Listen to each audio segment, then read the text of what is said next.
Welcome to PolyCast, a civilization podcast focused on game strategy. CanusAlbinus, Makahlua, TheMeInTeam, MegaBearsFan.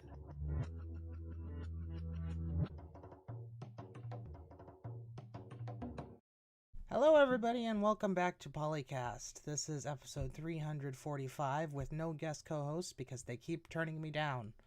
I'm CanusAlbinus and I'm joined today with the regulars of Makahlua. Unlike qualifying in the Italian Grand Prix, this is not a cluster situation. TheMeInTeam. he just won't listen to me and use persuasion by force. And MegaBearsFan. It's okay, Canus. I'm here. I appreciate that very much. You'd think that after doing this for 9 months now, I'd finally be able to actually figure out how to get people to join the show, but nope. Well, sometimes Oh, go ahead. I ruined it. No!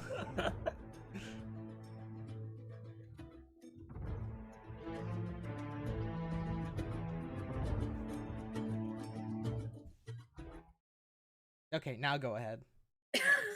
I was going to say sometimes I think people, when asked, and I think this is even when Dan asked, thought that there was a lot of things they had to do to be a co-host, and at this point it's basically show up on our Discord and talk. Show up on our Discord and answer us when we ask questions. Yeah. we have lowered the technical threshold very much, so everybody can co-host. Yep. You I mean was we're not super asking nervous. people to know like how to do the intro and everything without telling them anymore? Yeah. Well, I don't think we do that to a first-time co-host at this point. But hopefully. I'd I figured. think Dan don't did it know. to everybody. Yeah, I well, was- that was Dan. I know. It was great. Yeah, I can definitely say I was super nervous the first like 2 or 3 times Dan invited me to co-host. Yeah, I remember that feeling.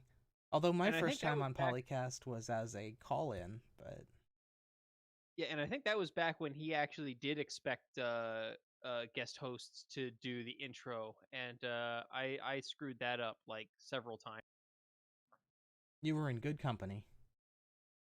And it gave him clips for his blooper reel, so he was happy. Yep. Blooper reels are kind of a lost art now. But Yeah, the anyway. blooper- Oh, go Yeah, ahead. the bloopers happen live now. Bloopers Yeah. happen What's not a live now. blooper is that we got the September update. See, there's a blooper for you. There we go. Every episode is a blooper reel now. Built All in. of them. All right. Ah. Yeah, So- so for X, for once, for X puts out a video before. Hold on, or, hold you on, know, hold on. Hmm? Remember?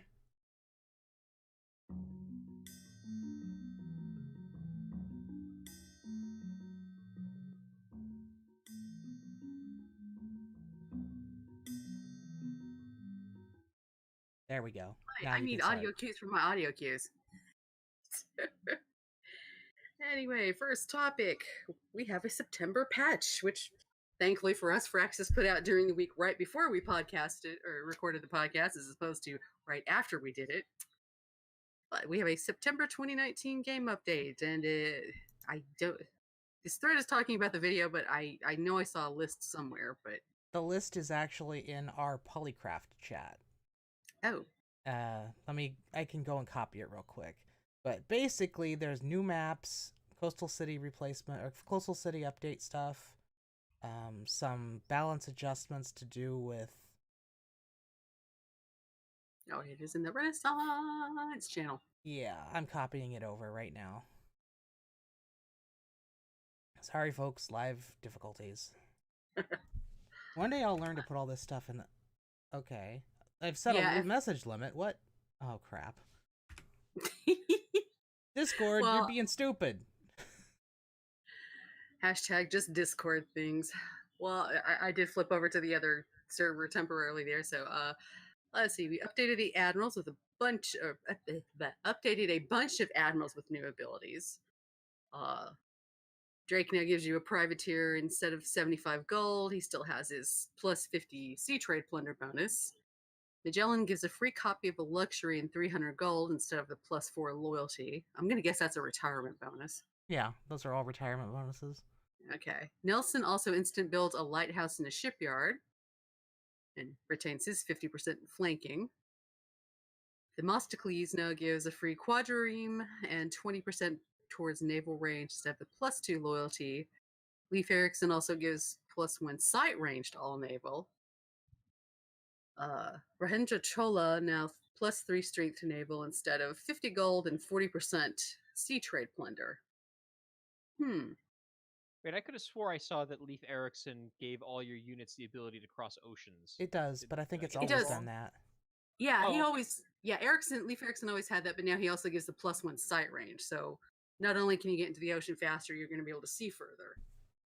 I guess that's somehow referring to how the Vikings had better maps or something. I don't know. I think it's because they sailed further in the medieval era. Because they did land in Canada. Yes. Just a small buff. Chinese name I'm going to have trouble pronouncing, but now it's plus. I think that's Shanghi. Okay. Yeah, I'll let you take that one. It's now +1 trader and +1 trade route and +2 gold to both civilizations for the foreign trade route instead of just +1 envoy. Yeah, that's a lot more useful. Yeah, and the second name also Chinese or possibly Taiwanese, not Taiwanese, Thailandish, Siamese, Xing Sin. That one's hard. I can't recognize that one. Yeah, There's too many H's in that word. Yeah, it will come out sounding bad, but anyway, it's now +500 gold, was only +100 and retains the sea trade plunder. Nimitz now gives you a free sub and +1 oil per turn, which I guess that's to run the sub. Yeah. And Grace Hopper now unlocks 2 random techs instead of 1 information era tech. Wait a minute, does that mean that submarines now require oil? Because I don't think they did before. I don't think I saw that later down. Maybe the +1 oil is just a bonus. I mean, because I swear I've seen that with another one that gave a free unit later on that it also gave you a resource. Yeah, that's several of them do that. I think it was it's a uranium unit that gives you a free resource.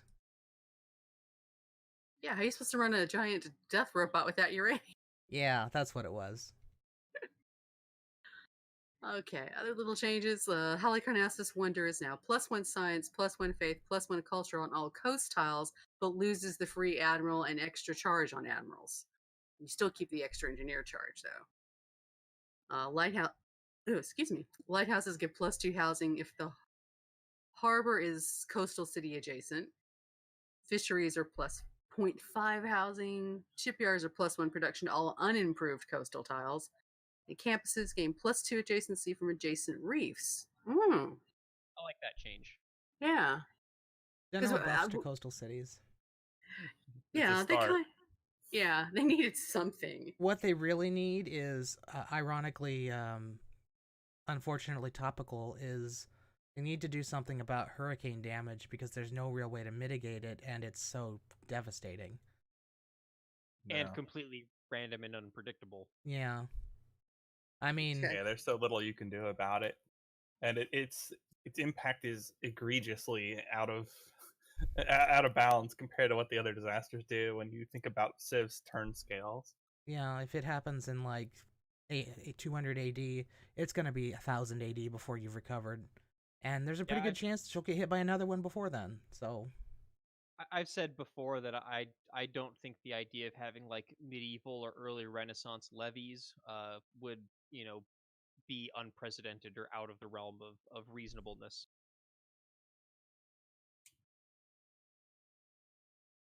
Yeah, they weren't as structurally to the scale of stuff that we have now, but they did have smaller dams, and so they probably would have built around a city that was constantly getting flooded if they needed it for some military or economic reason. So you could just scale down the damage, or like finally fix district scaling too. That would be other options that would help a ton.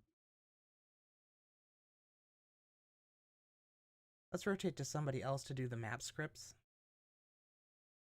Does anybody else see this? I think I'm on the right page. Page 6. Oh, he's got something else. Yeah, well, that's one of the part that all these patch changes are nice. This is the part I think everybody got excited about was map scripts. Yeah. Yay! We get Terra back. Everybody starts in the old world, and there's a new world continent over there that's filled with city states and other things. I wonder how that'll play out in Civ 6. Like, it made no sense at all in Civ 5 because of the Tradition 4 city meta, or Liberty 6 ish, 6 to 10 ish or whatever. There wasn't a lot of room in your empire for more cities. I don't remember. So it's really been Go since ahead. Civ 4, but even in Civ 4, it was generally not played like you would get much advantage from going to the New World. I wonder if Civ 6 is going to be any different. I think the But it is a resource cool map. requirements might make expanding onto another continent a lot more viable and useful. Maybe. Like, if you're me in the past year, and I think this also happened to Ruben last time, you're stuck in a corner and you don't have resources for mid-late game. Especially Yeah. if Firaxis actually put into the map script that the script generates more resources on that second continent. So, maybe everybody's got like one or two sources of iron and horses sitting around, and then you get to that other continent and there's a bunch of coal and a bunch of niter. Or maybe That would be cool. just luxury resources, since that's what they went over there for in the first place. That too, yeah. Yeah. Like probably some distinct ones that maybe aren't found on the what do they call it, the old world continent. Yeah. Yeah, things like the tobacco and spices and other things, and cotton, which are reasons they came over. I think you almost need to put unique and strong strategics over there, though, just to make there enough incentive to do it. I know it's not historical, but that would make it cooler, because now everyone really would be fighting over that if the game went that way. Right, because the issue with making it luxuries is like it's kind of like a self-creating problem. Is you build the more cities to get the luxuries, but you only need the luxuries because you're building the more cities. If you weren't building the more cities to begin with, you don't really need as many of the luxuries. Kind of? Yeah, but also having the unique ones because sometimes you can get like multiple copies of one resource, but you need an extra new resource, and having a new unique resource on the Terra continent, or the New World continent as part of Terra, would give you incentive to go over there and get it. Yeah, I mean, there's some incentive for luxuries. I just don't think that's going to carry As to much making as it worth strategic, yeah. a mid to late game settling spree. Is it like just the turns it takes to move and settle those and then get them set up? Like, good players are already winning in the time frame where that's going to do a Yeah. whole lot. The Terra map isn't really one that a high-powered, quick-winning power player would use. It's more of a role-play map. Yeah. But there's nothing wrong with that. It's a cool idea. And I think if they do distribute strategics over there, now you have some reason to use it. But if we talk about the winning times for the deity players being sub 200 turns, it takes easily sub 200. A lot of T150s. Like 150 that's a really turns, good... it takes that long to build a settler and move it across the map. It's a bit of an exaggeration, but yeah, it kind of does feel that way. It's taking a tenth of the game to get a settler over there. Yeah. Yeah, it's 150 turns to get to the point, depending on whether it's cut off via ocean or not, to get over there and discover a spot to put a settler, and then build a settler and send the settler across and actually start the city, and then you're already done with the game. So if they're winning space at turn 150, you can safely say that they're going to have access to ocean going technology much earlier than that. Yeah. The problem is still by the time they're capable of settling that city, they're still going to win the game before that city really does anything useful for them. Yeah. So the faster you are, it still kind of stays irrelevant regardless, almost. That, and I wonder if having all the civs on the one continent would dramatically speed up domination victories, because you don't have to go as far to get to all the other players' capitals. Maybe. I don't know. It was pretty similar to other single continent map scripts in Civ 4 in terms of domination time. And given that they're putting some of the city states over there, at least you know there will still be some around later that the AI hasn't eaten. That's true. And There's some of something- them that have those nice bonuses that you might actually want to use, and that would be another reason to go hunting for the new world, even if you didn't settle on there. Especially if you're the first person to get there and you can monopolize all of them. Yeah, get a lot of extra bonuses from that. At least you're right. Exploration would be pretty valuable compared to earlier games, just on that alone.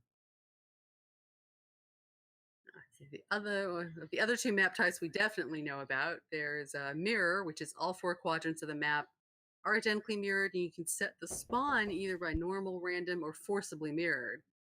So I guess this is to make sure you put, like, if it was doing a 6-player game, you could, or 4-player. Well, this was going better in my head. forcibly mirrored, so you can set spawns to be mirrored, and resources to be mirrored, and land shape to be mirrored. Right? Yes. Yeah, exactly. So this is a great one for like competitive multiplayer. You make sure everybody has exactly the same kind of start. So nobody can say, well, he got a better start. No, you've got the same thing. You've got the same land, the same resources, and all of that. And It's also you can make basically sure oh, go ahead. yeah, you make sure the player spread is also even as well. Basically a random version of the snowflake map. Yes. Because that was the one problem with Snowflake, is it needs to be a little more random. It's like, oh, I'm on this arm of the Snowflake, you know. And the other one we definitely know is in there is Primordial, which is referred to as an absolute bleep ton of disaster terrain with giant volcano clusters, for example. Sounds Ooh. like Beyond Earth. I just need some mind worms now. Or, I mean, aliens, lol. The picture they showed was more mountains than the highlands terrain, and volcanoes everywhere. What? The idea was set it on level 4 disasters, and whoever wins is the one who's still alive at the end. Oh, man. That may have been an exaggeration, but I like to think that that's Probably. possible in Civ. Can disasters actually wipe cities, or could they just reduce them? I think they just reduce them. Yeah, I've not that heard even of disasters or seen them wipe cities. I know nukes used to be able to in Civ 5, but who knows? We do have 3 other maps that we know exist from the UI in the video. Continents and Islands, which is basically Great Plains Plus, or not Great Plains Plus, Continents Plus from Civ 5. hold on. I'm excited. I live in Yeah, Great that's Plains Mackie. Plus, damn it. For those who don't know, Great Plains Plus is Mackie's least favorite map. Oh, it was my favorite. Too I'm many really excited about planes. What do you do with planes? Oh, Settle yeah. on. Eh. There was Yeah. mountains and forests on the sides of the maps. And a little It's bit true of that in Civ coast. 6 it would be less bad. Because I- marginal cities are less bad in Civ 6 than in Civ 5, so that's There something. was a image, I think, of the continents and islands map in their video, and the one that they showed made it look like more like the archipelago map, where like the little island chains and stuff seem to connect every continent. And I'm hoping that's not the case, because I'd still like to have a map type where there are 2 separate continents, you know, that have to be divided completely by ocean, but then also still have the island chains and stuff like that coming off of them for you to explore earlier. I don't know. Like, it feels like the map is just too small to have that kind of map. Because I remember back in Civ 4, used to have 6 continent maps that were all separated. Yeah, it might be a problem. I You could maybe probably replicate that by doing like a high sea level or something like that. maybe you'd have to. Somebody can write a custom map script to do it, I think, but I don't think it would turn out well. I kind of feel like it would be the continents would be too small, which means that you'd see each other's borders across the water even though you can't connect to them. So you'd meet somebody by your ocean tiles touching each other. Yeah, it's possible. Another big difference between Civ 5 and Civ 6 is the districts. So, like having a bunch of one tile islands isn't as viable in Civ 6 as it was in Civ 5 because you don't have any room for districts. Yeah. The biggest problem with Civ 5 and Civ 6 is just the sheer lack of number of tiles on the map. There just needs to be more. And the game needs to be balanced for there being more. We need to have twice as many tiles and twice as much movement. At least. At least. I'd say and more that visibility. much distance between cities extra too. Yeah. Double the scale of everything, and suddenly the game becomes a lot less. Like, it feels like when you're playing this game, you have your units that that take up the entire field between two cities that are probably, I don't know, let's say they're 50 miles apart, and you fill up that entire space with soldiers, and that's only like 5 units. It's like, guys, this doesn't work that way. You don't have that many people. How many people would that be on an actual army level? What's the population that would be required to maintain an army that large?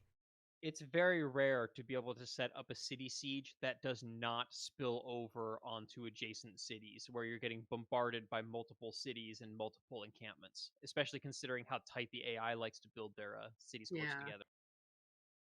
Becomes an issue. A word that I frequently use to describe the maps of both Civ 5 and Civ 6, and it's a little bit worse in Civ 6 because of the districts, is claustrophobic. Yes. Very. I do know that the reason the maps were the size they were in Civ 5 was they picked the map size that was as big as they could go before it started crashing at the end of the game. So, yeah. I can understand it being a reason why Civ 5 would have that problem. Civ 6 is a different engine and should be better because it's 6 years newer. There's ways to handle that size of an array structure without it crashing. Yeah, I guess maybe it's just a technical issue, but...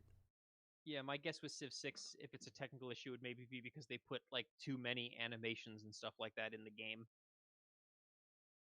Well, that would be a memory issue, but memory isn't as big a deal for, like, tile sizes as it is for things like lists of objects. Yeah, like, it depends on how much they're actually rendering and animating that's off the screen. Hopefully not much, if any. Hopefully they understand the concept of the window. Like, when I was taking my graphics course at university, the first thing they taught us when we got to graphics projection was anything outside you cut off because it's not necessary unless you know you're going there very quickly. And on a game like Civ, maybe it'll take a few extra seconds to load the graphics, but I think we'd be okay with that if it meant we could have bigger maps. Wasn't that an issue with Civ 5? Didn't at one point they actually have to like fix it so that stuff wasn't being animated outside the window at one point? I thought that was Civ 6 that still had off-screen animations. I think they both do. But... I know that Civ 5 still, if you had the animations on, you'd still wait in between turns while Civ 5 planes would go. Yeah. I'm sorry. But in Civ 5 you could completely disable animations, whereas in Civ 6 you couldn't. You would just have them like set to quick or whatever. So the off-screen animation became more problematic. Yeah. I'm not sure that's still a thing though, or at least they did something to make between turn times faster. I don't know if it was fixing that or something else. All I know is it's problematic for it to be the way it is. But that's not really the topic we're talking about. So that's true. The next map type that we have seen is the tilted axis map type, and we haven't really seen an example of this, but I think it just means that you're going to scroll over the z axis instead of the x axis, which is always fun. It wasn't before have this. Yeah, because it wasn't tilted axis, the one where the planet was sideways or something, and so the middle was the ice caps. Yeah, there was like a streak of like tundra and ice that went like I think diagonally up the middle of the map. Oh. And then like deserts and jungles and stuff like that were I think vertical features instead of horizontal features. Then what was the one that I was thinking of? Or did that never exist and I'm just extrapolating from something that doesn't exist? Donut or something, or Taurus shaped map, maybe. Taurus Oh shaped yeah, map? the donut wall. Toroidal. It would make Yeah, the world a toroidal. donut. That's Okay. it. That might be it. Yeah. And then the last map type is the splintered fractal, which Isn't fractal enough without splintering it? I was gonna say it's already kind of long, snaky continents. I think they just broke it up so it's a lot of smaller land masses, You know, so you have a higher like a quantity of fractal snaky archipelago. continents. That would be pretty cool. While they're at it, can you mess around with Pangea so it's not the map script doesn't decide that Pangea means I'm gonna squiggle an S shape and call it a Pangea. Well, Well, it's it technically a technically is. Pangea if it's all one piece, no matter what shape it is. Yeah.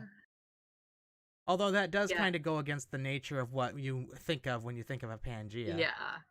You think of the one we've had on Earth where everything was crammed together in one massive continent. And the number of times it is not that and something closer to a fractal map is kind of like, guys. I guess the question is it a mature fractal or a mature Pangea or a young or old Pangea? Because if it's young or old, it's already falling apart. But if it's mature, it's fine. Sorry, I'm talking in jargon. I'm not even sure if that's the correct jargon. That's just what I call it. Anyway, other general balance Yes. changes. Camps get an extra gold and get an extra gold at synthetic materials, up from 1 at each time. Fishing boats get production at colonialism. Plantations get food at feudalism. And rock bands have been adjusted so that the indie promotion only drops 40 loyalty instead of 50. Still probably overpowered, but what can you do? Album cover artist only 1 level on Wonders instead of +2. Music festival now allows performances on National Wonders. +1 expected 1K tourism as well as national parks. Popstar is now 25% tourism to gold instead of 50. Space Rock allows 500 campuses, or 500 for campuses and spaceports, and with universities 1,000. And Surfban allows performances at seaside resorts for 500 and harbors, as well as, I want to say, 1,000 for water parks. I can't see the extra half of that because Discord decided I was Shipyard. spamming the chat. Yeah, the surf ban, it was resorts and harbors for 500 and shipyards for 1,000. And it used to be only resorts. Just like the previous one was only spaceports originally. Yeah, all 4 Tier 4 governments get an extra policy slot, which means that corporate libertarianism gets a military slot, technocracy gets an economic slot. Eco usually doesn't mean economic. And then digital democracy gets a diplomacy spot. And the veterans... I was briefly confused when you said an eco slot. It's like, reading this is like, wait a minute, ecology? What the heck? No, wait, nope, that's not what we're talking about. Economy. Yeah. The veterancy Economy policy now forms. includes harbors and the buildings within instead of just encampments. So that's nice. It gives 30% production towards buildings or towards units that have that building or something. Yeah, now your Navy's covered too. Yeah, which is nice. Should have been that way to start with, but I can understand why it wasn't. And I think that was all that we have on our list that happened.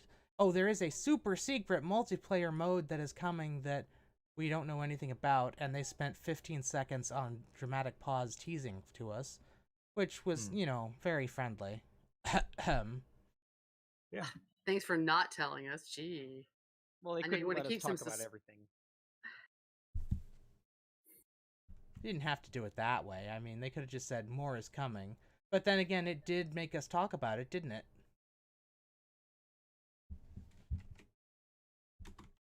We can also give a long pause. And then everybody's speculating about everything in the background. Does this mean this Civ? Does this mean that Civ? Guys, chill.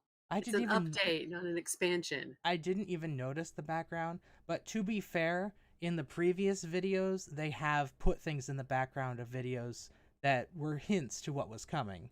So They are actually speculating with reason. Yeah.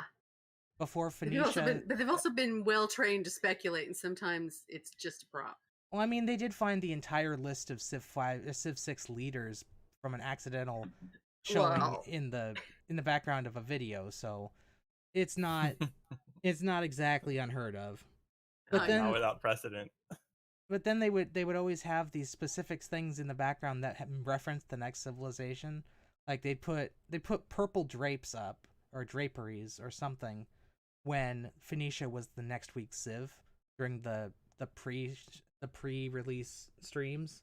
So you're thinking, okay, so what is famous for this shade of purple? Oh yes, Phoenicia. But anyway, are we ready to move on? Mm-hmm.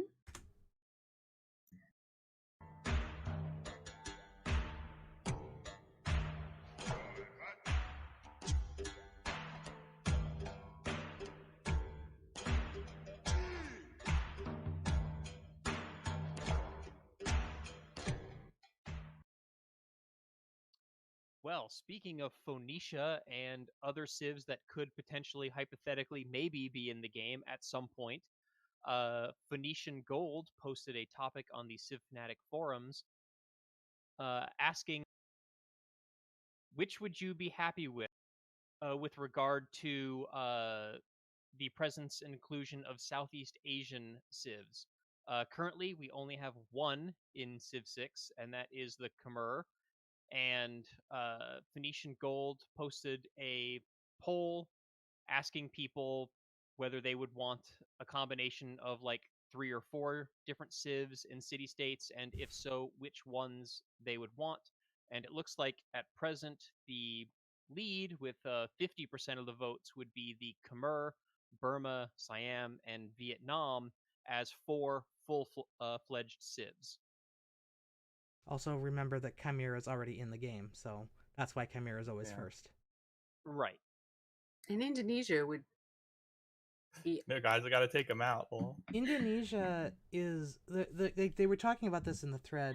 Indonesia is kind of separate from, like, even though it's in the same area and is technically connected to it, they're more culturally different because Southeast Asia used to be called Indochina and is much more closely related to Chinese culture than Indonesia is, because Indonesia is heavily influenced by Indian culture comparatively, which is why there's not a lot of influence on top of that.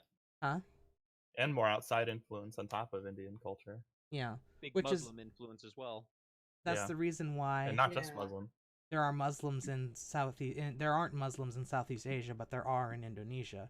So That's part of the part I was trying to figure out if it was just a religious division there because of that, or if it was also cultural. Because I had not realized it was based more off of India when we went down that way, as opposed to the rest being more related to China. Well, before Islam came, they were Hindu.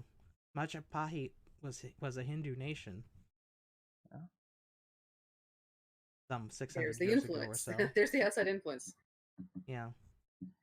Of course, they were all taken over by Europeans later, but blah blah blah blah blah blah blah. Colonialism, blah blah. Generic. You're gonna it get looks that like almost everywhere. Yeah, it looks like from this poll, the top. What is it? It's not sorted by top.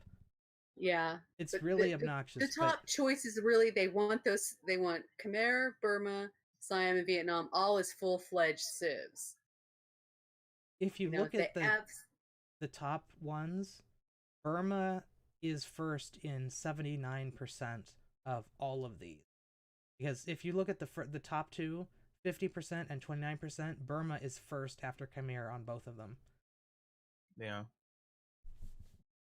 And then we got Vietnam at 50%, or Siam at third for 50%.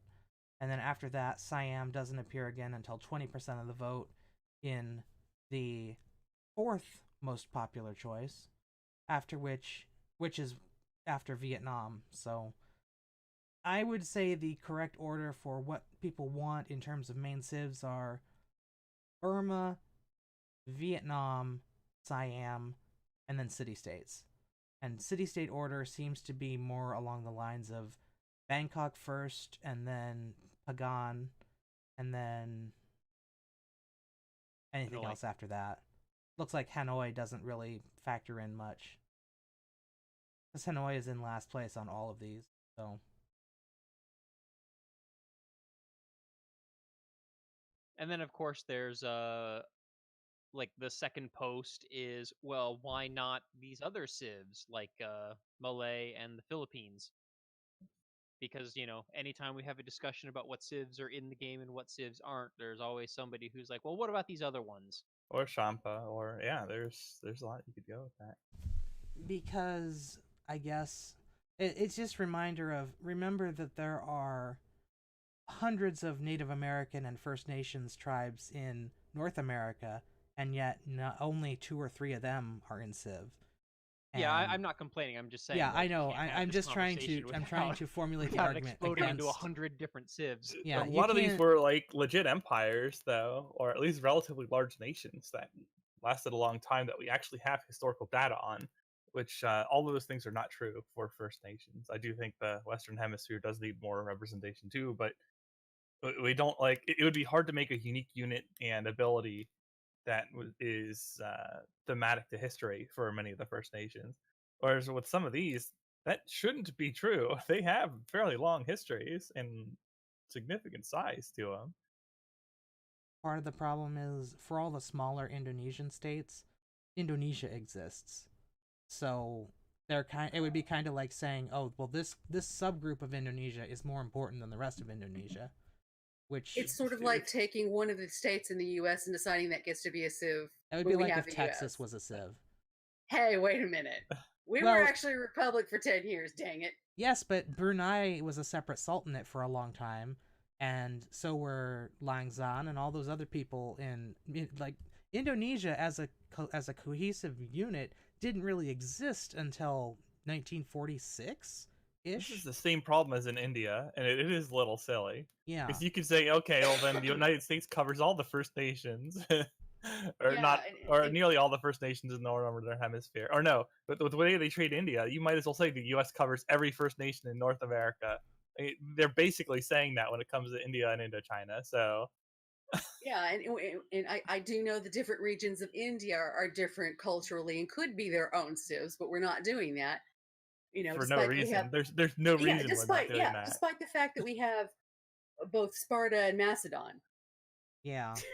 And the fact that we have all those different, like, how long was the Hungarian crown ruled by the Habsburgs, and yet Hungary and Austria are considered separate countries? I mean, the entire timeline of the game Europa Universalis, which is, 450 years? That entire time, historically, Hungary was on a personal union under the Habsburgs, and yet they're separate countries in this game. Why? You're reminding me of the nation Swahili that was in earlier builds of that game. That was hilarious.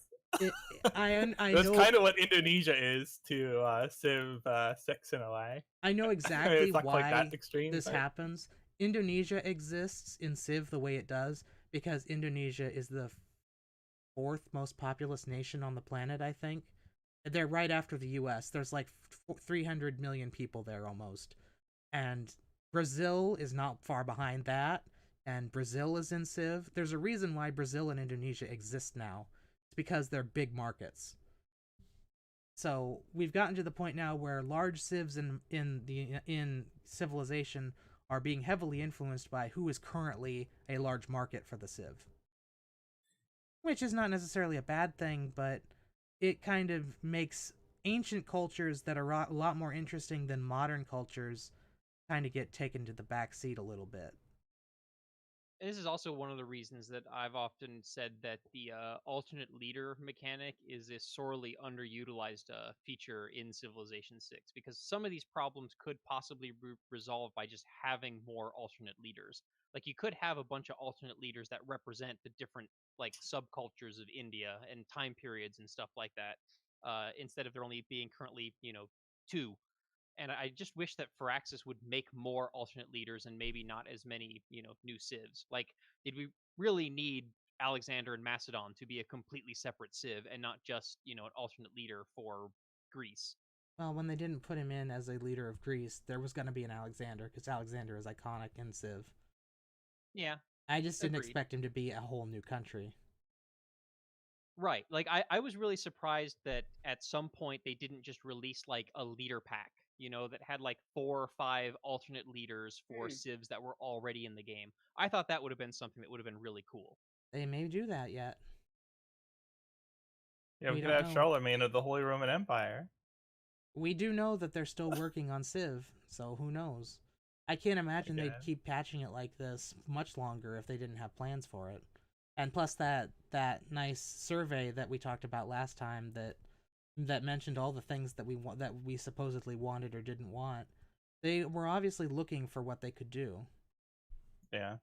Yeah, we kind of expect one more expansion type thing because that's usually their pattern, but we don't know what other DLC and stuff that they were trying to figure out that they could also do before that and also after that to keep an income flow while they're developing Civ 7. Or maybe as a reason to not develop Civ 7 quickly. That seems to be Also the way true. things are going. Well, unless they do Beyond Earth too, because unfortunately we have this model now where every studio has to pump out a new game or expansion pack every year, and I really hope that they don't just spend a year working on Civ 7. Well, we know that Civ 7 took 3 years to make. Or Civ 6 7? took 3 years to make. After Beyond Earth, or not after Beyond Earth, after Brave New World, the team from Brave New World went on to work on Civ 6. And the secondary team worked on Beyond Earth and Rising Tide. And we know that it took them... The reason why we had those games when we did for 2014 and 2015 was because they needed time for Civ 6 to get ready. So... I know they've said in the past the secondary team. I know that they've said in the past that their usual dev cycle is 30 months. So, close to 3 years. Yeah, but I also hope they don't go the EU route and become infinite expansion packs. Yes. Yeah. But, Because one of the problems with that is also it's a barrier for new people to come in unless they condensed it down into packs of packs, because otherwise you're having to expend a large amount of money and stuff to put in like the base game plus X amount of packs to even be close to what everybody else is playing. Seems like Firaxis is better at that than yeah, they've been good Paradox so is. far. It's just that after that poll we got, it's kind of like, wait a minute. Yeah, they were yeah, that definitely was a little fishing. concerning. And you certainly can do Paradox's model better than Paradox does it in numerous ways, including Wouldn't just take much. competent basic prioritization. But there's still some problems that are fundamental to the model that you really can't get around. So I don't We've had that particularly want to topic see them several go down. times already. That's true. That's true. Let's move on to the next topic. Yeah, there we go. Speaking of Civ 7, question mark? Oh, right. Question mark. Probably not. Is Humankind Civilization 7 under a new banner? So this started by Atlantis author, but this is quite the long thread now. And it is, of course, discussing the new announced game by Amplitude. What was it again?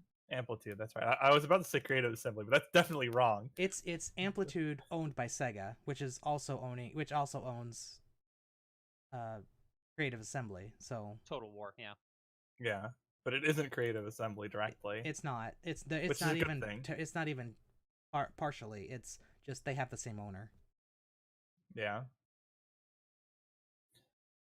Yeah. So there's a decent amount of information out on this game now, and it will be pretty different from Civ 6 at least, but it's going to be a direct competitor all the same. We'll see how it goes.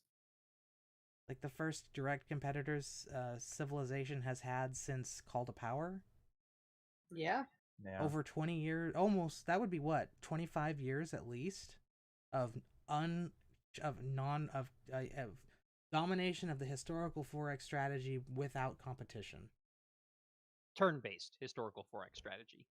Well, Yeah. Yeah, and it's pointed out this is the same studio behind Endless Space and Endless Legends, so both Well, Endless Legend, it's been a while since I can't remember, but Endless Space 2, where I've been playing, has been good. So that could be pretty good, actually. And we're hoping for some refined battle systems compared to those, is what I'm reading in the thread. I've not actually played any of the Endless games. This makes me curious to pick one up next sale I get and see how they play out. One But of the one of the big ideas in Endless Legend, at least, was they had this unit stacking thing where when you were moving you would stack your units into an army, and then we would move them around the campaign map as an army, as on one single tile, and then when you would encounter an enemy army in the field, they would break up back into the constituent units, and then you would have a turn-based hex battle that would it would pause the game. It would all take place over one turn of the Mhm. game. Yeah. Civilizations of might and magic. Very Yes, similar to basically. that. Yeah. Yeah, in Endless Space is the same way. You have a fleet that has X number of ships, and depending on how big the ship is, it might take up command points within the fleet. And then, but when you go into an actual space battle, it can be one-on-one with different ships as you're fighting. So, Now, personally, I would hope that if they're going to go a direction like that, that instead of breaking the army up into the constituent units and then having the battle, I would rather see them do kind of like a thing where they kind of, for lack of a better way of explaining this, zoom in on the tile that contains the competing armies, and then break the tile up into smaller tiles on which you have the tactical battle, rather than breaking all the units up and then making them take up the same amount of space as they would take up in Civ. I would just like to see those two things handled at different scales. Yeah, that's true. I And remember if that you're would- going to have a different combat mode like that, it would make sense to use that ability, because And then that you would can have more varied stuff in your fights. right, and that would directly address the complaints that we had earlier in the show about the map feeling claustrophobic and city sieges spilling over into multiple cities, and there just not being that much room to move units around and stuff like that. So you'd have smaller scale features being obstacles rather than entire mountains and entire cities being obstacles to the movement of your individual units. big Would it issue I work? have with zoom in battles like that is it kind of halfway breaks the covert action principle, which is a thing that Sid Meier talks about a lot. That you want to have one great game instead of two good games. So if you have a tactical on the ground battle game that's so different from the upper level strategy game, they conflict against each other rather than working in harmony. And that's kind of why I'm leery of a system like that. One of the big risks of that is the amount of time it'll take to do battles. And Yeah. people did mention that in the thread, that it made the game seem long/grindy. Like I've Yeah, played Maybe they'll be multiplayer- simpler to execute. yeah, it does have an auto button if you you've got an overwhelming odds. So, Yeah, but how does that, like even Hom has auto fights, but the problem is so frequently you can't use it because it's so bad. yeah. The experience you I I guess lose- we'll have, have to say. You lose so much stuff unnecessarily when you do it that way. Now, if that's not true in the Endless series, if auto battle is pretty close to what you could get if you did it yourself, just because it's a simpler model, yeah, then this might not be too big of a problem. But you would also then be getting away from the issue Canus is talking about, because it would really just be about your build-up still. Endless Space has the whole moddable ships thing as well, so you build your own ships. Which isn't necessarily a bad thing, but it also makes it's just a Yeah. whole nother huge system that's hard to deal with. Yeah, and for this, they may streamline that. We don't know yet. Yeah. That would kind of be annoying if you're. I mean, the idea of having the new modules you can put in makes sense in a science fiction contest or context, but when you get down into you're dealing with a medieval unit and you're trying to upgrade their individual armor and shields and stuff, then it kind of comes okay, hold up. Yeah, I do feel like there is room for a game that's somewhere between Civilization and Dominions in terms of how you are setting up your units and battles and such. Like it doesn't have to be as complicated as Dominions, and it doesn't have to just be completely dice rolled combat like Civ. I think you that can have something between that the 4X supports the fighting. I think but that it's niche hard. that niche is filled by Endless Legend stuff. Just Well, not maybe very maybe well. Humankind can do a better version. Maybe we'll see. Well, they have said that this is their dream game that they've always wanted to make, so maybe they'll do a really good job and it will actually be worth talking about, and it will make Civ a better game, because we know that Endless Legend did influence Civ 6, because Endless Legend is where the idea of districts came from.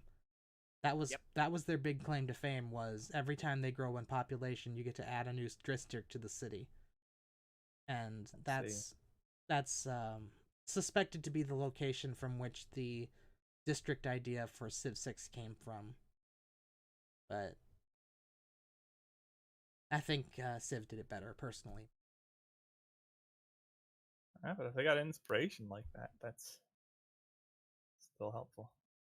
But I'm all for competition, because competition is what is it? The strongest metal comes from the crucible, or something like that. Something like that. Has the potential to make both games much better. Yes, And there to are create some new things ideas. unique to endless Humankind. Endless Humankind. Endless Humankind. Well, yes. humans are in endless space, but they're an evil faction, which is interesting. That's awesome. I'm all for making humans in games less like the generic / basic option. Let's As they introduce you to usually the are. Horatio. They're hilarious. I am Horatio, and all of my citizen mates are also clones of the same man. We are all we Horatio. are the Horatio. Yeah. Yeah, but they're all still individual and up to shenanigans and no good against each other. Because they want to be Well, the of best course. Horatio. They want to be the Horatio, in a sense. Yeah, it's amazing. It's That's like my only response to that. It's like Hive Mind, but broken. Huh. And they think the rest of you are all ugly, by the way. Of course. They want you to get up on their level. You have hair. Why do you do this? This is amazing. Because Horatio is bald. What an amazing concept for a race. Endless Space does have some pretty unique stuff in it. But as for Humankind, rather than civs, you're going to be picking like basically bonuses representative of a historical civ in each period, and so that's going to be a pretty big deviation from what the Civ franchise does. Yeah, I know I've seen that come up in forums a lot. People have asked for it, so hopefully this will allow the two games to have their different flavors and identities. No way, no different flavors and identity. No They're different direct flavors. competition. Fight it out.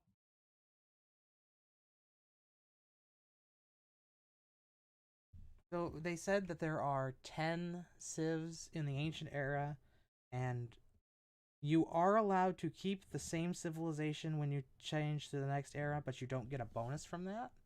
So you're encouraged to switch your mantle between eras so that you get new bonuses. And it's a cumulative effect. And from what I was reading, the victory condition seems to be... I don't know how you would describe it, but it seems like you can win multiple different ways, but they're not like victory conditions. And I don't understand how that can be. Like, I think it might just be a point total or something. Yeah, that's my understanding. Best guess is it would be victory points. So think of something along the lines of the score in Civilization 6, or maybe alternatively, if the era score were like a path to victory. At the end of the game, you total up era score, and whoever's got the most wins. But hopefully with a better and more robust era score system. Something that at least makes some sense. I do have some concern that this is just going to turn into the same thing Civ 6 is, where you just kill people and then you win because they can't score any points when they're dead. Well, if it sounds like if new civilizations appear each era, maybe that resolves the problem. Because maybe in the ancient or classical era, you kill all the other civs, but then the medieval era starts and a bunch of new ones pop. I don't think that's how it works. They don't have any. They wouldn't have any ancient or classical score because they wouldn't have existed. Unless you always respawn, or you always each era is played as a separate thing where like you win this era, but then you just reappear in the next era. Like, and whatever you happened in the previous one is disregarded. Unless we're doing something like that, it's not going to help much. It does say in one of the articles that I read that if you kill somebody and they still have more points than you, you still lose. Yeah, that's true, but that's going to be very end game, probably, Yeah. where that could happen. Because I would assume that if you're dead, you can't get further points, so you just have to win on the points you've made until you died. Unless there's maybe some kind of like cultural influence thing where like your existence is still influencing the other cultures in the game, and you have a situation where the Roman Empire wins just because everybody's emulating the Roman Empire still. I guess it's going to be hard to make a model that really represents that cleanly, though. Like, well, while the nation is dead for a while. Well, Yeah, we I'm already speaking in purely hypotheticals here. we already know that it's not going to be Civ in terms of Civ, so they can do whatever they really want to do. So who knows what they'll do?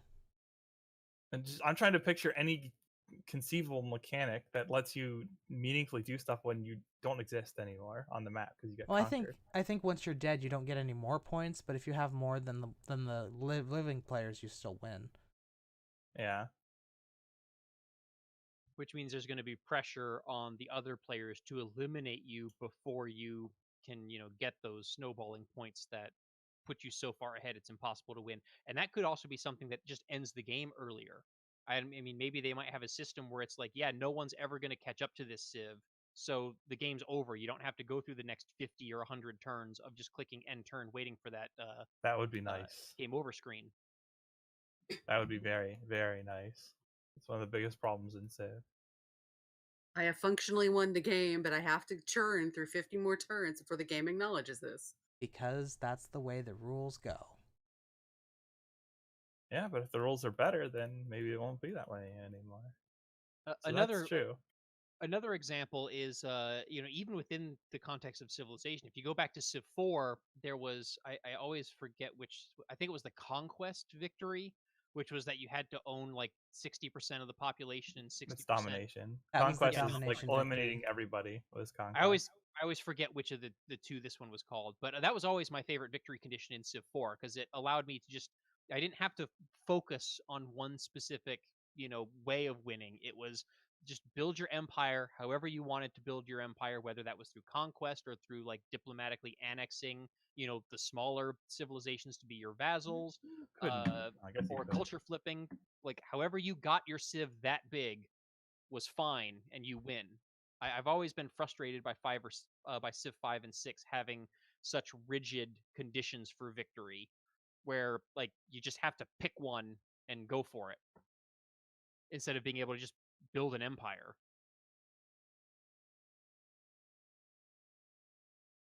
I don't It know was if there's pretty tough to do domination without military in Civ 4 unless you pulled some like really weird shenanigans. True, but or we're playing on lower difficulties, I guess. You could combine it with different things. Like you didn't have to capture every other civilization's capital, right? So you could still do military action where it made sense and was appropriate. Yes, but vassals only counted for half, and because of what you needed for dom, it was in a lot of my games where I went for domination, I did conquest because I would qualify for both the same turn. I'll put it that way because of vassals only counting half. Yeah, I mean, it was still a better model than what Civ 5 and 6 do with domination, but you still wound up having to conquer quite a lot to secure that. I think in a lot of the games that I won in Civ 4 with the domination victory, it was because I also had did the permanent alliance with like another large civilization. Okay, yeah, that would definitely change it because those count 100% because they're technically part of your civ. Bring back permanent alliances and vassal states, but make them work. Yeah, and when I was playing Civ 4, I was playing it at like the Prince King level. I never got to be like an elite level player in that game, like not even close. So your experiences are probably going to be very different than the experiences that I had with that game because I was a much more casual player back then. Yeah, okay. Yeah, I'm definitely thinking in terms of immortal deity. I did a lot more immortal than deity though. I don't know. I still play on Prince and King just for the fun of it. I might be an outlier though. I think statistically on polls, that's still true in Civ 6. that most people don't play Immortal Deity. I think I there's would. Go ahead. There's sometimes I want to fire up a game that's at a higher level because you feel like a challenge. But most of my time when I play a game, I want to relax, and playing Prince and King is more relaxing. I haven't had a lot of time to play lately because of all the stuff I've been dealing with, so it's when I'm playing Civ, I don't want to think hard. I just want to sit Yeah. and click buttons and make pretty things happen.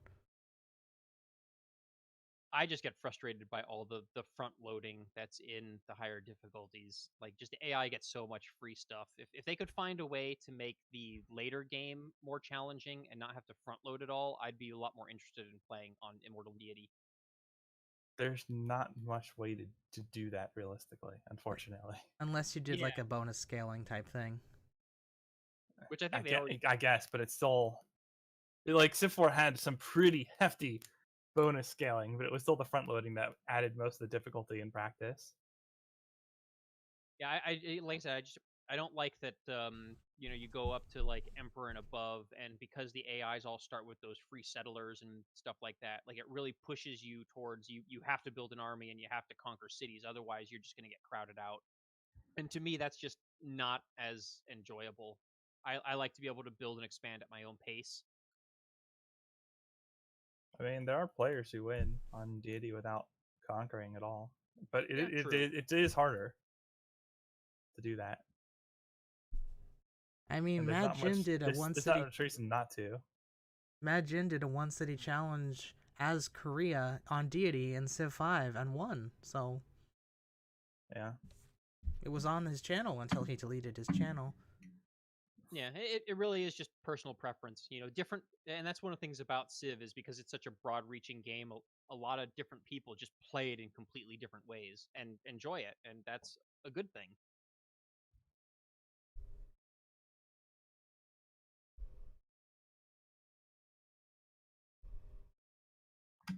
I think that's the end of the topic because I think we're out of things to say about Humankind. Yep. If that's the case, anyway. If that's the case, then it's time to pull a.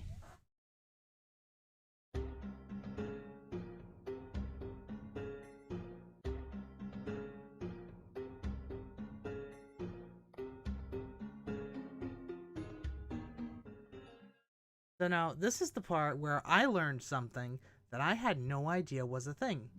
Apparently, there's a district discount mechanism in the early game where if you build 2 districts of one type when you've only locked 2 of them, unlocked 2 possible districts, the second district is cheaper. Man, that's been a thing for a while. Yeah, I either didn't know about that or completely forgot about it, but I had never heard of that and I'd never seen it. I have no idea how it works even now. So the question of this thread, started by Adagadja,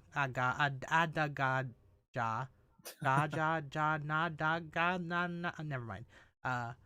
Is a fun challenge, but the opportunity cost is very high if you're doing something like 2 holy sites for cheap harbors or 2 campuses for cheap commercial hubs. Who else does anything like this? Is it a good idea to do it? And I would say the opportunity cost is variable because sometimes the districts that you can make that's cheaper is something that's legitimately useful to your nation. Like, say you got a couple of campuses and you want an encampment, or vice versa, just as an example. So, yes, I use it to at least some extent in just about every game I've played. But how much depends on what I'm going for. Yeah, if I use it, it's almost entirely accidentally. I always thought that the way that it worked was just that you got a discount on districts if you didn't have as many of that type of district as other districts. So is this specifically like just with having the first 2 districts, there's a special mechanic for that? Or is it just a general broader, you get a discount on districts that you don't have very many copies of? I actually have no idea. I have never seen it explained. Oh wait, here we go. Discount. Okay, this is a mathematics thread. I will post this with the original thread.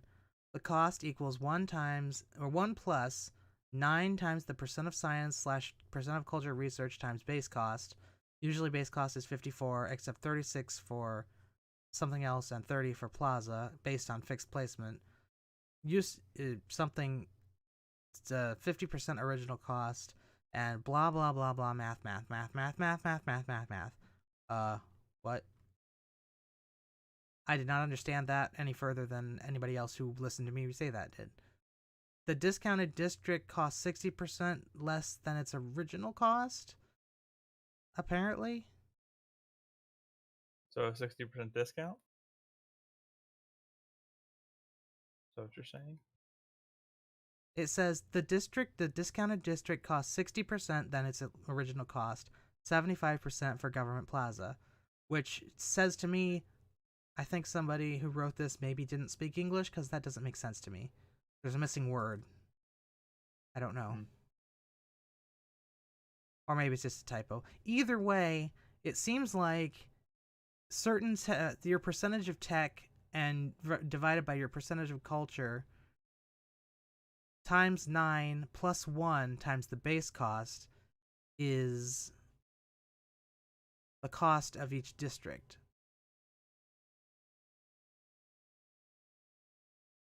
You know, if this was still an edited show, I would cut this entire segment out, because I have no idea what the heck this says. Where'd you put the link? I didn't put the link in the chat. I will do that right now, because I really think we should skip this topic and come back to it next week. Homework. That's what we're gonna do. I know the That's what we're gonna do. We're gonna move on to the next topic and hope somebody can get a layperson's breakdown of the math. Is what we're going for. Yeah. Because I just know that districts are broadly less expensive if you have fewer of them, and that you want to plan your order based on that when you actually need both districts or want both districts. Yes. But it's true that I don't have the precise math. So if you want to delay the topic, that's fine. That would be a good idea. For FYI, this formula is also on the Civilization wiki at fandom.com, and it's in a slightly different format that may or may not be more or less readable, although it looks like it might be cut off halfway through, so probably less readable. I see. The reason this sounds like it's not in English is because it's in Chinese originally, and it has been translated. Good old Google Translate for the win. Like, apparently Civilization 6 has a really big Chinese following. Who knew? There are some attempts to summarize it in this thread.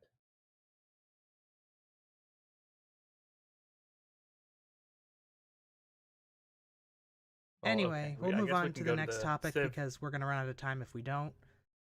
Who's the next presentee? Civ unique abilities elimination thread. Yep, it's another one of those. This one at least includes all of the unique abilities in the list at the bottom of the post. So that's a bonus. Yeah. That's handy, because I can never remember what all of them are.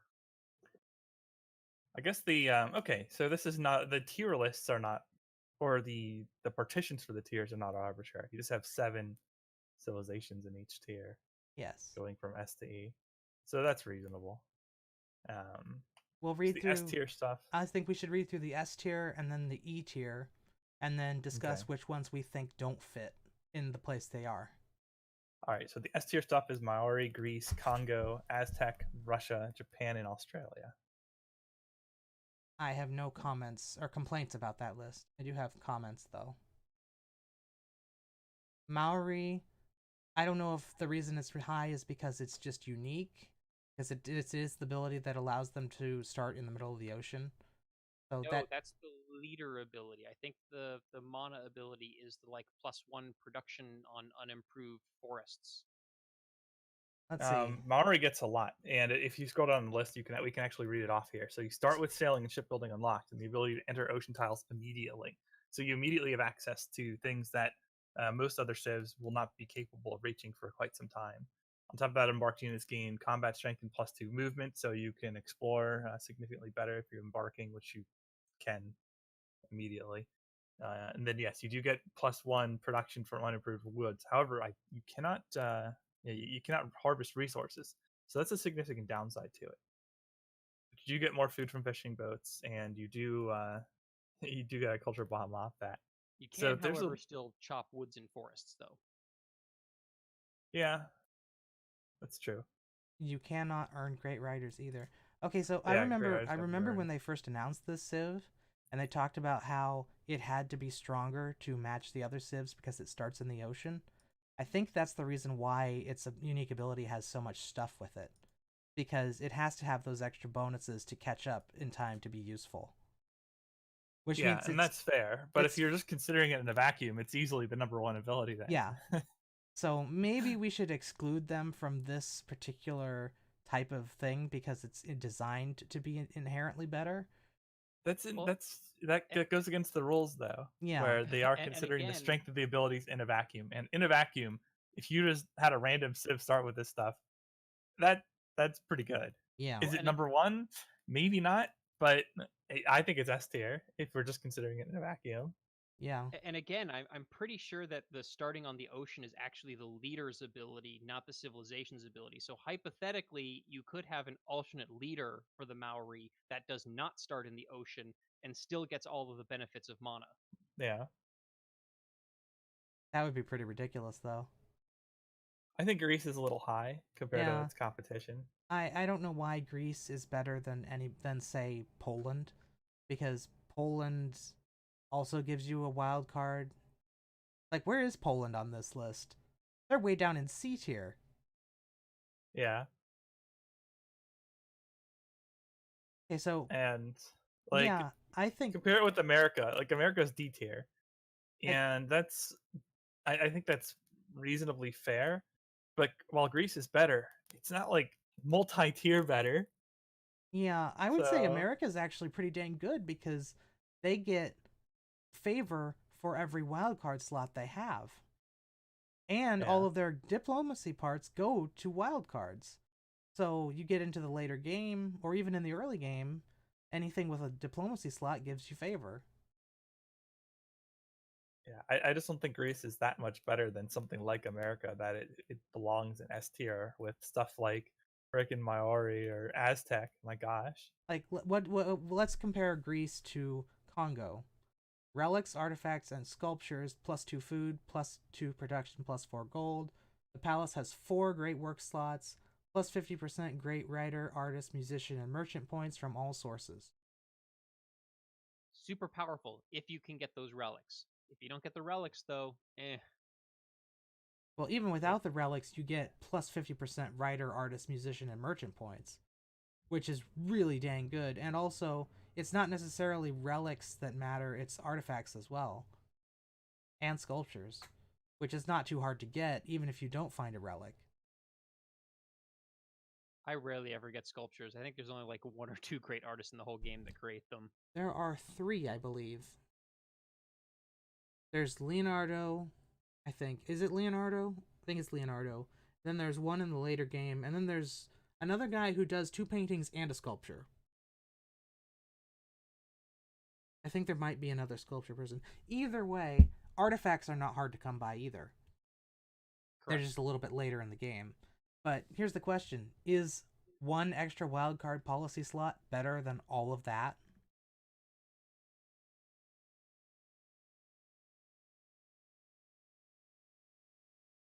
Is it better I'm than not being able convinced to... it's S tier. It's good though. Don't get me wrong. Like, Yeah. it's still a very useful bonus. Is it better than being able to complete district production by 20% with a builder? That ability is so loaded. It would be It's hard to the problem with experience. rating the Aztec ability is that if it's not tethered to their ability to get a bunch of builders, then it's not as good. Yeah. But Correct. with 'cause you that still ability, have to spend the production to get the builders. yeah, but with the ability to get builders just by capturing them all the time, that becomes an amazing ability, especially as the scaling costs go up, because you're still getting 20%. Yeah. So that ability is pretty wild. And I think because of the district cost scaling being so wonky, it's a pretty good ability on its own. Did the Maybe enough to be S tier, but it's not nearly as strong without the Aztec ability to capture units. Are the Aztecs also able to repair pillaged or damaged districts with a builder charge? I don't know. That's a Because good that's question. also a big deal with disasters and stuff on. I do not know. We might have to check that. Yeah, I play with disasters as infrequent as possible when I play, because screw that noise. And here's the other question. Here's the next question. Oh, go ahead. No, go ahead. I'm done. If Russia worthy of being 6th, if all they really get that's super effective globally is 8 extra tiles on start, because the other stuff they also get some extra. They also get some extra stuff. they get 1 faith and 1 production from tundra, and they get units immune to blizzards, and blizzards do more damage in Russian territory to enemy units. Which you're settling properly. Blizzards aren't that big a deal, I don't think. I mean, you have some tundra cities, but I think it's difficult to rate Russia because those tiles really are significant. Yeah, and how much so depends on the game to some degree, but that's a lot of extra land that you're just getting. And compared to some of the other bonuses in this list, like you get it the second you put down your first city, and you keep getting it. I think Japan is So better than that, it's an though. immediate boost. Well, again, though, you're still talking like 10. How many turns until Japan gives you anything at all? See, Japan +1 adjacency bonus for each district. For each adjacent district. So you need at least 2 districts before you get anything from Japan's bonus. Whereas with Russia, the moment you place something down, you probably have strategic resources in range already. You might have luxury resources available sooner than you would otherwise, just because you want the city somewhere with fresh water that would normally be out of range. Now it isn't. You might have more productive tiles available immediately. It's difficult to estimate the precise amount of extra bonus you get from Russia. And you you do save get a lot significant extra stuff, and you get it right away, and that's and you pretty save a big lot help. of money. And you save a lot of money too, because you don't have to spend that money buying the tiles. You can spend that money on buying units and buildings and stuff. Yeah, well, it depends if you would have purchased the tiles otherwise or not. Because sometimes the tile is more useful than alternative tiles, but it's not more useful by enough to purchase it. So these all make it more difficult to evaluate Russia. But Russia's still pretty good. I don't think it's Russia's hard for me to bad. like say it's necessarily better or worse than something like Japan. I think it depends on the game. But sometimes, yeah, sometimes I think the extra adjacency bonus from Japan would not match up in not soon enough in the game, such that Russia would get more of an advantage from their unique ability compared to Japan. I think that's fair. Maybe not every game, but I could understand that. happen. And then number 7, Australia. We've talked about Australia. Australia's pretty good. Yeah, on some maps I'd move them up. Yeah. Anything with more coastal cities with forced. Anything But even with, on a bad map, they're still good. Yeah, coastal cities they're get always good. bonuses, and pastures give culture bombs, adjacencies for charming and breathtaking appeal. That's pretty good. And heck, the civilization bonus, as far as I'm concerned, isn't even as good as the leader bonus. The leader bonus of the the plus 100% production whenever you liberate a city, that is crazy. Yeah, you could really game that for sometimes. Yeah. Let the AI start a war against me, and then oh look, 100% production. Oh look, instantly I have an army. Oh, I took back a city or took back a city state you took. Oh look, I still have the bonus for a while. I have another army.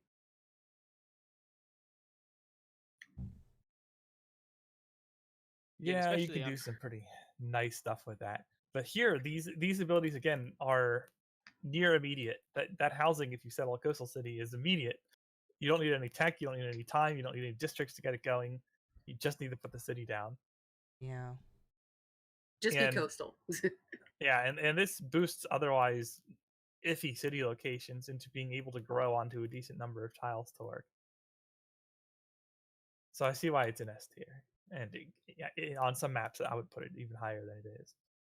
But this is an in general list, so I'm okay with it where it is. All right, now let's look at the E tier stuff, the worst of the worst. Okay, well, there's not going to be a lot of surprises here. Starting from the best of the worst and going down to the worst, we have Norway, Georgia, Spain, Korea, France, India, and Khmer. Only one I have an issue with here is Khmer, because even though their unique their unique improvement or their unique thing does deal with aqueducts, aqueducts got better in the last patch because they now give adjacency to you know, crap. Yeah, the Grand Dams, Berets are or pretty loaded. the- 3 faith, 1 amenity, and +2 food for adjacent farms are all pretty significant bonuses. Plus their That food unique bonus building is especially. aqueduct, I believe, isn't it? No, I don't think they have I think their unique building is a temple replacement that has like Yeah. extra dwelling slots, and it gives all of your apostles the martyr ability for free. Okay, so I'm thinking of Rome. Yeah, Rome Yeah. has the unique. Yeah, we're not building baths with Khmer. Yeah. Either way, I don't think this is the worst one out of the entire list. I don't It's think a it's growth even bonus. close.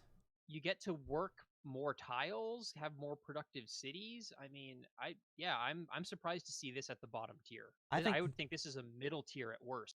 I think I wouldn't put it high, but yeah, this doesn't belong in the lowest yeah. tier. I think you With could the easily changes, it put needs to this. bump. I think you could easily put this at the top of this entire list of 7. Because we go on to the next one. Spain can form early fleets and armadas. Can get trade routes from different continents. Give +1 food and production. +6 gold on trade routes, international trade routes. +2 loyalty per turns for cities with the mission improvement adjacent to the city center and not on a continent. That's pretty terrible. I mean, It's very specific. They want you to play classic historical Spain and go conquer things and go settle on new continents. There are maps where I would move this to middle tier, like as Yeah. high as C, and then there are maps where this does very little for you. It does not help you on a Pangea. No. Yeah. But early fleets and armadas can be oppressive on some maps. So Yeah, on a naval map, having early armadas could be amazing, but yeah, you gotta just, be on a naval you map. don't want to deal with frigate armadas when your next upgrade is like several dozen turns away. Yeah, that's pretty oppressive. But that's not going to be relevant on most maps. So I see why it's in this tier. Like Norway, it's more situational. Because like Norway's ability of constantly embarking and disembarking with no cost can also be really obnoxious. But it's so situational that like it's going to be bad on average because it does nothing for you most of the time. But when it's good, it's pretty darn good. I think we can all agree France is really bad. +20% production for medieval, Renaissance, and industrial wonders. Double tourism of wonders in any era. Pretty not good unless you're trying for medieval wonders, which you probably shouldn't be doing if you're on a higher level. But what else and is then there? in multiplayer, it's hard to justify that too. There's also India's.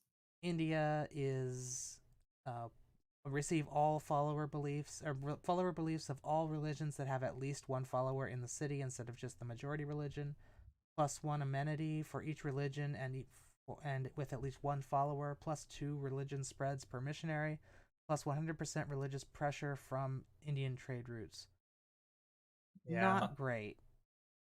And it's also hard to control this. Yeah, it relies on religious pressure. And using missionaries goes against the whole wanting other followers of other religions in your cities. Yeah, exactly. It's giving you a bonus for trying to spread your own, where at the same time your bonus is also based on just letting everybody spread their religion to you. Yeah. So you can't be too strong or they'll never get followers. Yeah, India and Congo would be so much better if there was an option in the diplomacy menu to be like, hey, could you please send missionaries to us? Yeah.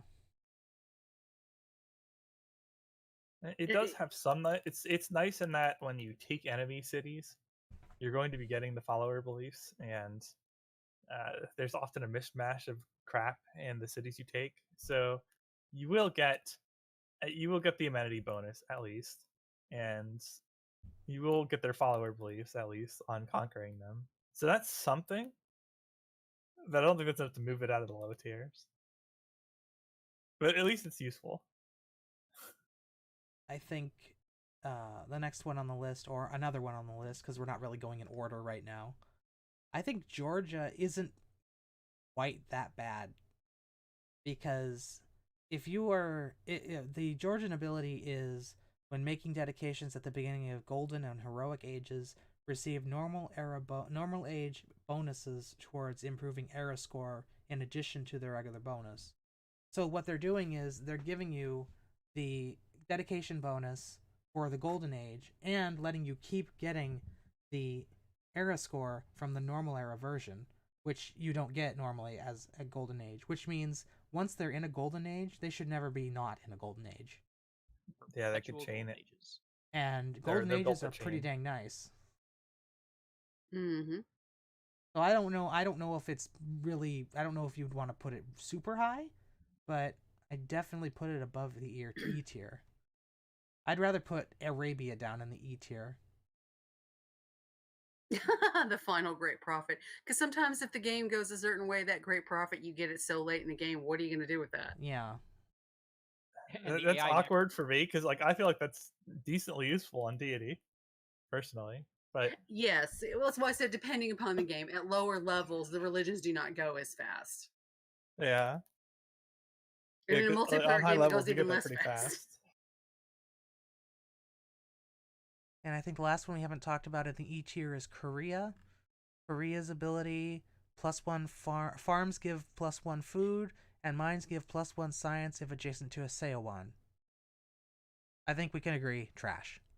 Yeah, that takes a while to get use out of that. But But the science is nice.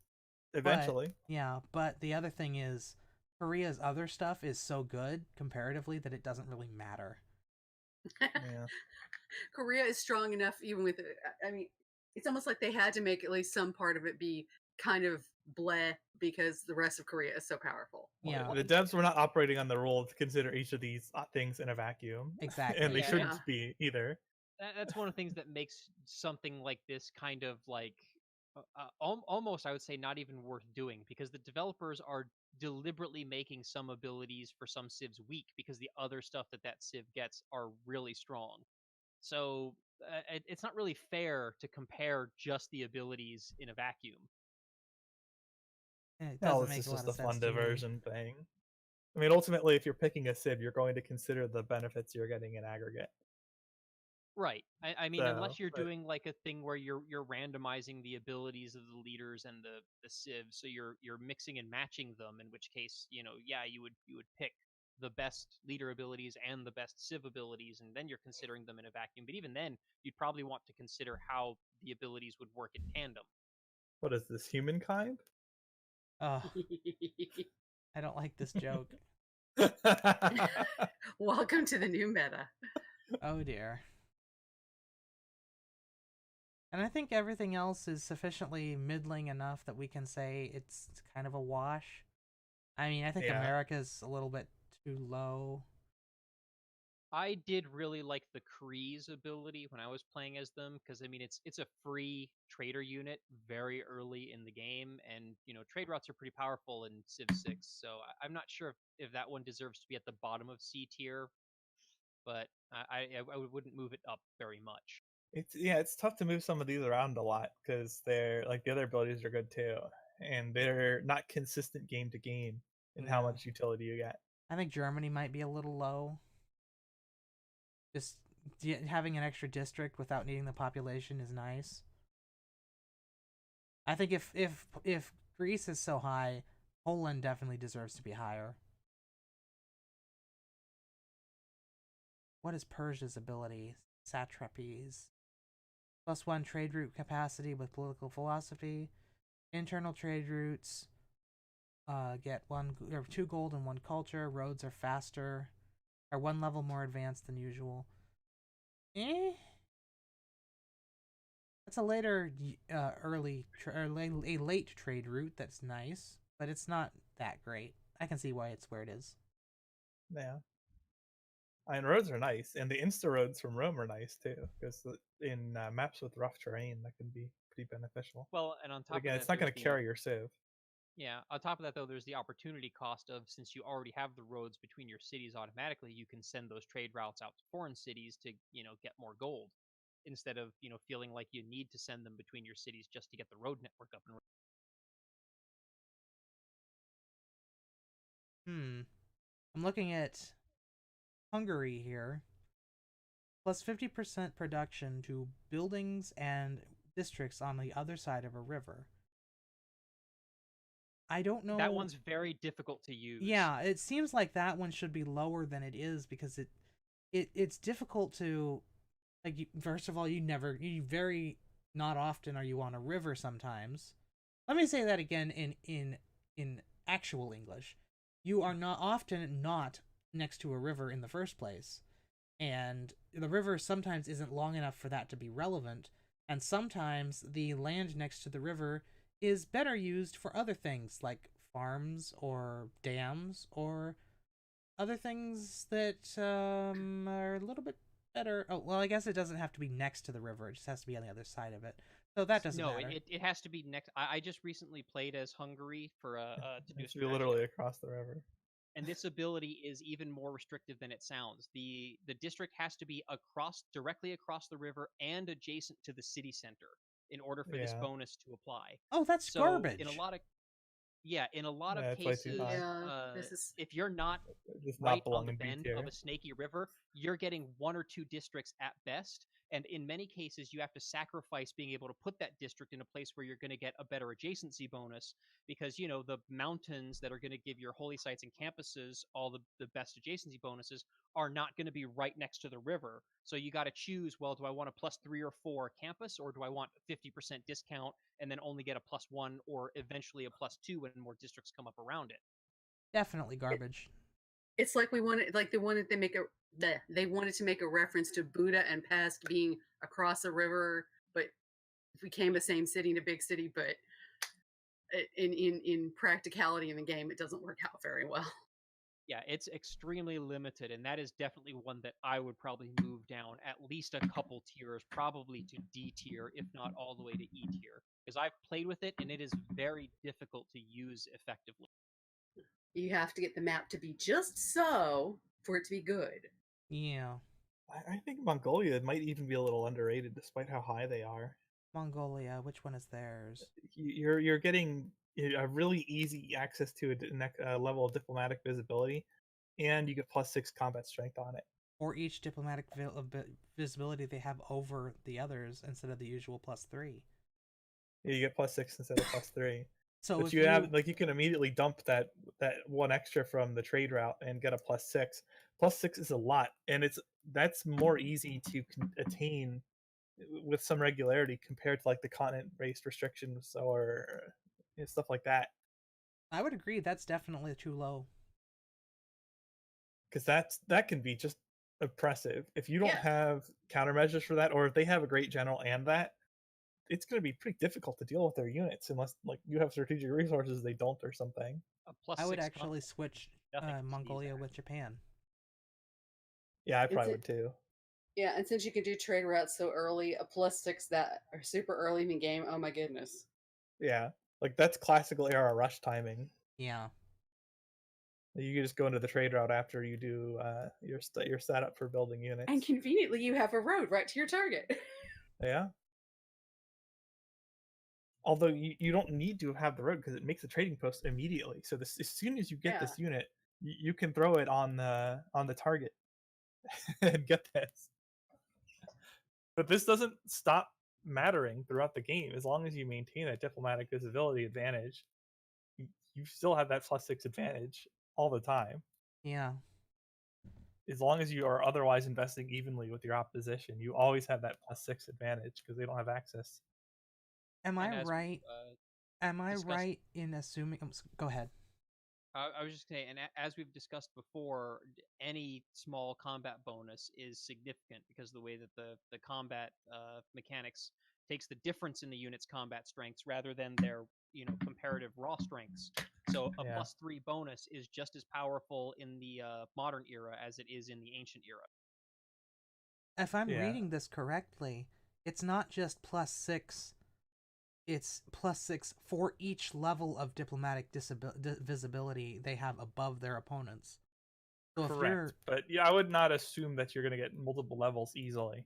But it is reasonable to assume that you've invested equally in access to diplomatic visibility, and so the extra one you get from sending the trade route, it will be a consistent advantage. that gives you a major advantage right when you first get spies.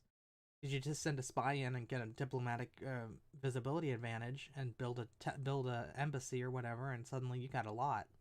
Yeah. I mean, there's timing attacks with this that are ridiculous, but yeah, you also have a fairly high floor on top of the ceiling you can get, where you can do some really silly stuff with your combat strength bonuses.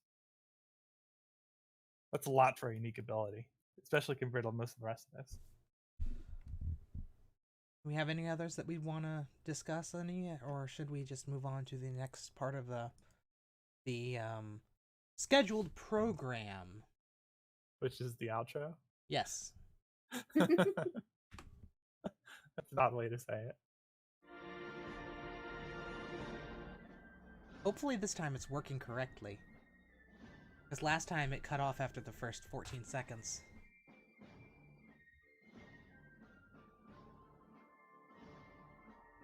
Okay, I guess we're just gonna wait for it? Yeah, am I supposed to start the outro now, or? Go ahead. Sorry. This has been PolyCast episode 345. I've been one of your regular co-hosts, MegaBearsFan, along with other regular hosts, CanusAlbinus. That's a good question. Where exactly did I leave my shoes? TheMeInTeam. Have a nice Mongol invasion. And Makahlua. I've upgraded from refrigerator Tetris to refrigerator Jenga. That's a good one. I like that. It's the truth. Did you see the inside after me throwing those things in? Audio cues feel like they take forever when we're listening to them live. Yeah, when I start the audio cue, there's like I want to say 3-second wait between when I push the button to start the cue and the time the sound starts. So a lot of times you'll start saying something, like you guys will start saying the next part of what you were trying to say, and I'll be like, no, wait, we finished this, but it's not started yet. I'm just wondering how I'm going to deal with that. But that is a background issue that the viewers don't need to worry about. So, Woo! Viewers.